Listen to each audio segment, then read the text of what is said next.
Hello, I'm David Eckerman, retired psychology professor from the University of North Carolina in Chapel Hill. I'm creating this video to provide a kind of gentle walkthrough introduction to the Train to Code software being marketed by the AI Squared Incorporated company of my partner, Roger Ray. AI Square stands for Artificially Intelligent Adaptive Instruction, and he has a number of software products that he uses to advance his goals in that category. They are listed on the website that you're seeing, which can be accessed at ai2inc.com. But I'm specifically going to focus on the Train to Code software that on this page is noted as being just released with 3 versions. One for academic use, one for staff training, and one for professional research. They're all the same program, but it has different hats that it can wear. So I would like to introduce you to each of these personalities of Train to Code. The software Train to Code was introduced at the Society for Computers and Psychology in 2007, I believe, and won an award for being an innovative use of technology in the field of psychology. Subsequently, that report was published in Behavior Research Methods in 2008, and that's our establishing publication. I'll be able to show you a page or so of that as we go through the presentation here. You're seeing the home page, and I could read across. I hope you see my cursor. Roger has a introductory psychology text that is presented using a very innovative approach to programmed instruction online that also capitalizes on Fred Keller's personalized system of instruction approach to programmed instruction. It has been on the market for at least 15 years and has had a good cycle. That engine is still being used as a learning chapter from the introductory text that is expanded in the tutorials for CyberRat. CyberRat is a very nice laboratory simulation for the Rat Lab that provides a lot of the instructional lessons that can be obtained from a live laboratory. Roger actually uses his CyberRat in coordination with a live laboratory in his teaching. He also has the glossary and thesaurus of a noted behaviorist who was at Tennessee for many years, Bill Verplank, and a presentation software that is sort of in between just a slideshow and the full power of his textbook. But our focus is on Train to Code, his second image in his array of products, and his just released software. We can look further at the Train to Code software by tapping this button in the middle line. I think we're slowly going over toward the Train to Code. And here is a YouTube video that will show us a little bit about what Train to Code does. Welcome to the most advanced behavior analytic and adaptive computer software program called Train to Code. Train to Code is a new and innovative software system unlike anything else. Simply put, Train to Code allows administrators and professionals to precisely pinpoint and develop a customized and adaptive program that coaches its users while also collecting data on their performance. What makes Train to Code unique is that the program fine-tunes its coaching in real time based on current performance levels and provides immediate feedback. Practically any behavior can be fine-tuned through Train to Code's system. Anywhere from teaching novice referees to accurately judge athletes, to maintaining reliable and/or increased performance among therapists and staff in treatment settings. Train to Code works by playing the trainee a video clip. Then the trainee pauses the video and identifies the behavior. All right, so let's get started and take a tour of what Train to Code's interface looks like. Beginning at the upper left-hand corner of the screen, you will see several tabs: Train to Code, Programs, Orientation, Training, Certification, Accuracy, and Behavior Analysis. These tabs are used to navigate through different sections of Train to Code. To the upper right, you will find the program title that will display the name of the program you are currently on. On the right side of the screen, you will find a section labeled Behavior Categories Examples, also known as a behavioral taxonomy.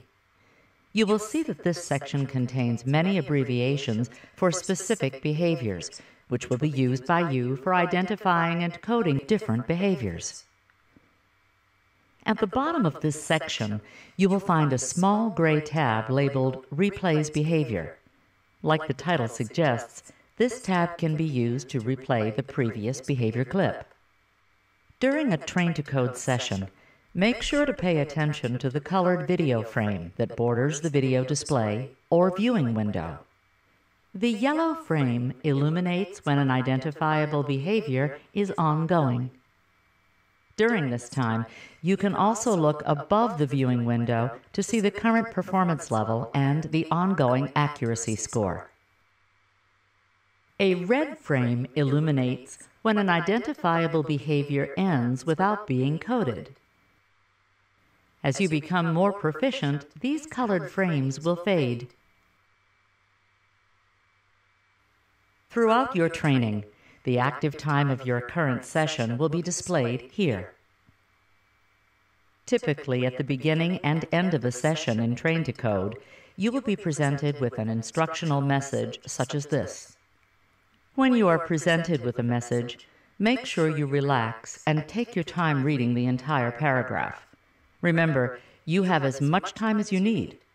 When you are finished reading the message, you can continue by pressing the Return or Enter key located on the right side of your keyboard.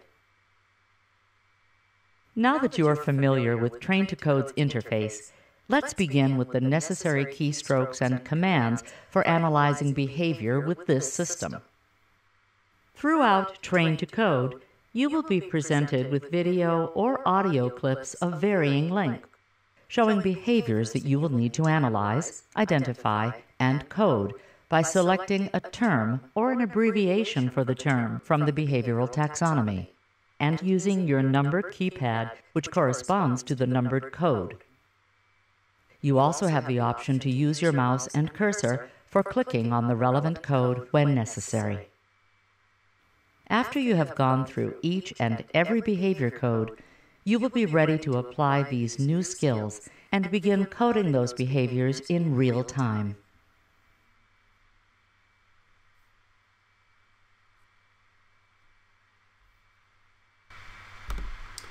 We owe thanks to Jonathan Stratton, one of our early adopters, whose friend helped him create that introductory video for his participants.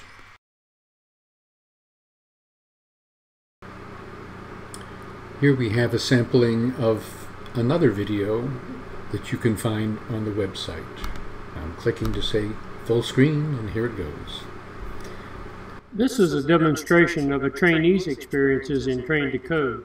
When the application opens, it requests a personal login ID, and then if this is the first use of a given training program, it defaults to an orientation to the taxonomy. A taxonomy is a set of coding categories to be learned and used for coding behavioral events, and a video-based display of examples hosted by an administrator, trainer, or teacher. Each behavior category is illustrated by examples with a description of operational definition and category name. EPNE, key, 1, early prompt no error, early prompt, a teaching error, the prompt begins and ends before the beginning of the cue or before a motivating operation has apparently occurred. Peanuts. Peanuts. Well done. PNE, key, 2, prompt no error. Prompt no error, an effective prompt correct teaching behavior. The prompt begins at the same moment as the cue begins or the motivating operation has apparently occurred, or less than 2 seconds after the end of the cue or after the motivating operation has apparently occurred and the learner makes a correct response. Bagel chips. Bagel chips. Excellent. NPWF key, 7, no prompt with error. No prompt with error, an ineffective withdrawal of a prompt or prompt fade, 2 or more consecutive occurrences or 3 occurrences in 5 trials constitutes a teaching error. The learner makes an incorrect response at the same moment as the prompt or prompt fade begins or before a prompt begins. Pringles. Let's try again.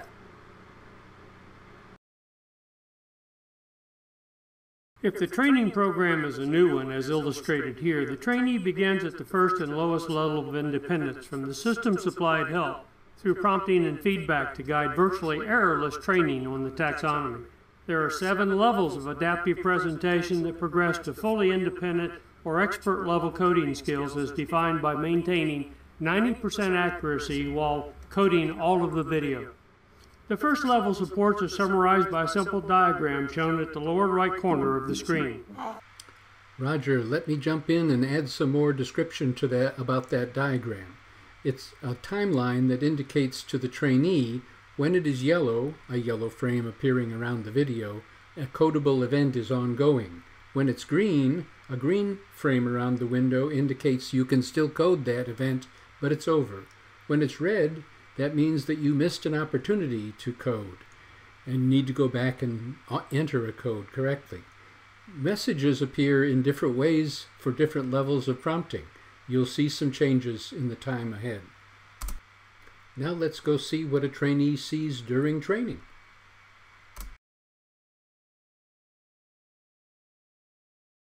How are you? Good. All right. Today we're going to do a little reading.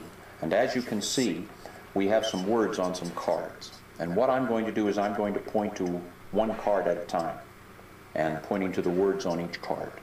And as I point to it, I want you to try to say the word or read the words if you will. And if you know it, that's fine. If you don't know it, that's okay too. I'll say the word and then you can repeat it. All right? You ready to get started?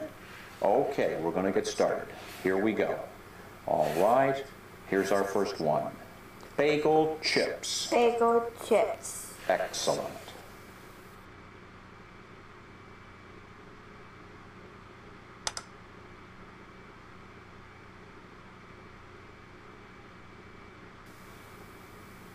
Pringles. Pringles. Well done.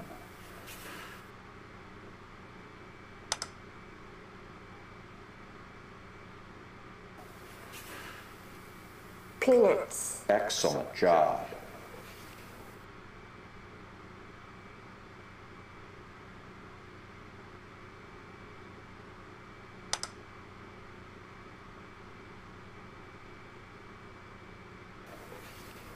Prunes. Prunes. Well done. Pringles. Let's try again.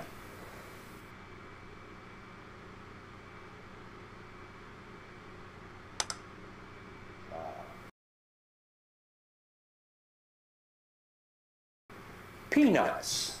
Peanuts. Well done. Accurate coding progression has allowed this trainee to move up to the next level where all of the text prompts beneath the video begin to disappear.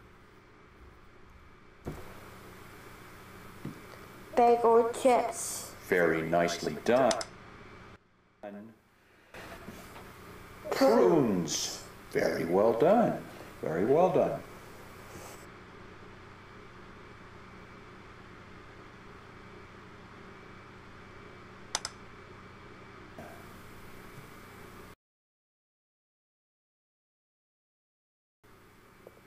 Bran muffins. Bran muffin. Here level 3 has been reached where prompts totally disappear. The actual number of correct successive codings required to begin fading prompts and feedback in the adaptive presentation is set for each level by the administrator when designing and posting a training program. When that critical accuracy for a given level has been attained by the trainee, the new and higher level of independence in coding begins. Anytime coding accuracy drops below a specified level for a sustained period, the trainee may experience a return to levels of more prompting and feedback to help in learning the correct codings. Here we see the trainee reviewing training progress with a plot of accuracy across the coding session and a detailed look at the errors made through a coding review. Prunes. Prunes. Well done. Sprinkles. And now we'll have a look at the administrative video material on the website to see a little bit about the administrative side of Train to Code.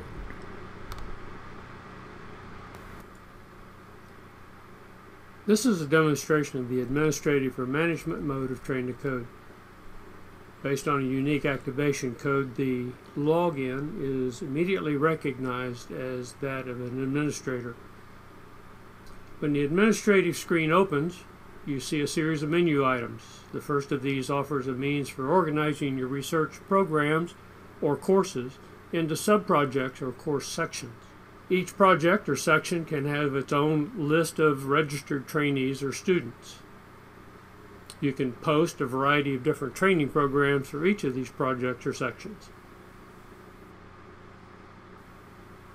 At any time, you can select a particular student or trainee to analyze the progress that they're making via the progress menu item.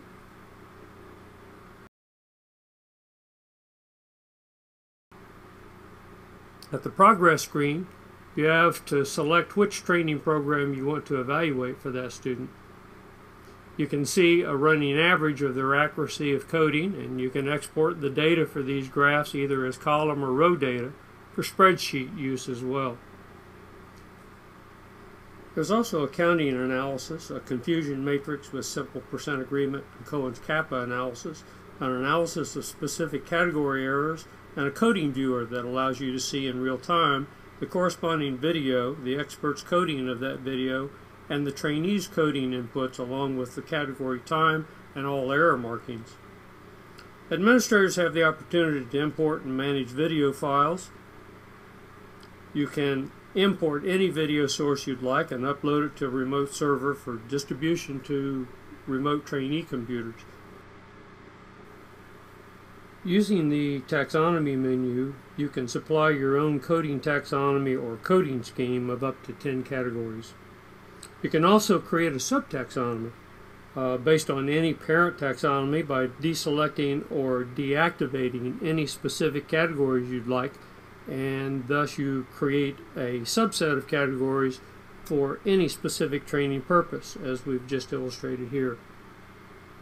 We won't save these changes that we've just made. You can then combine any given video file and any selected taxonomy, pair the two together by continuously coding using coding procedures to create what Train to Code calls an expert coding file. This file becomes the expert reference that is used by the adaptive training system for specific prompting and feedback during training sessions. Here we see an already coded continuous coding data array that accounts for all of the corresponding video time, and selecting any code line allows you to play back that corresponding segment.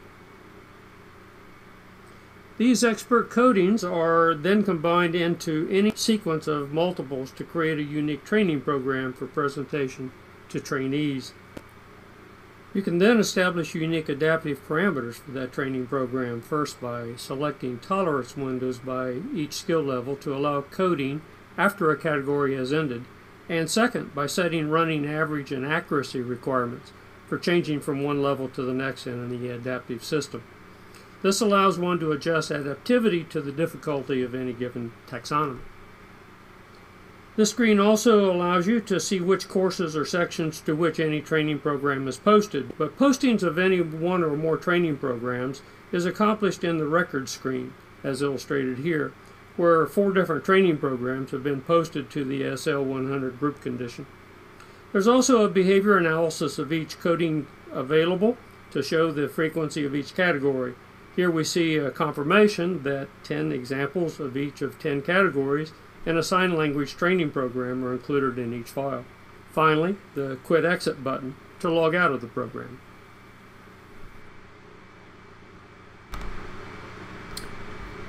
So that's our walk through that part of the website. Now we can even go on and see how you might download a free copy of the program.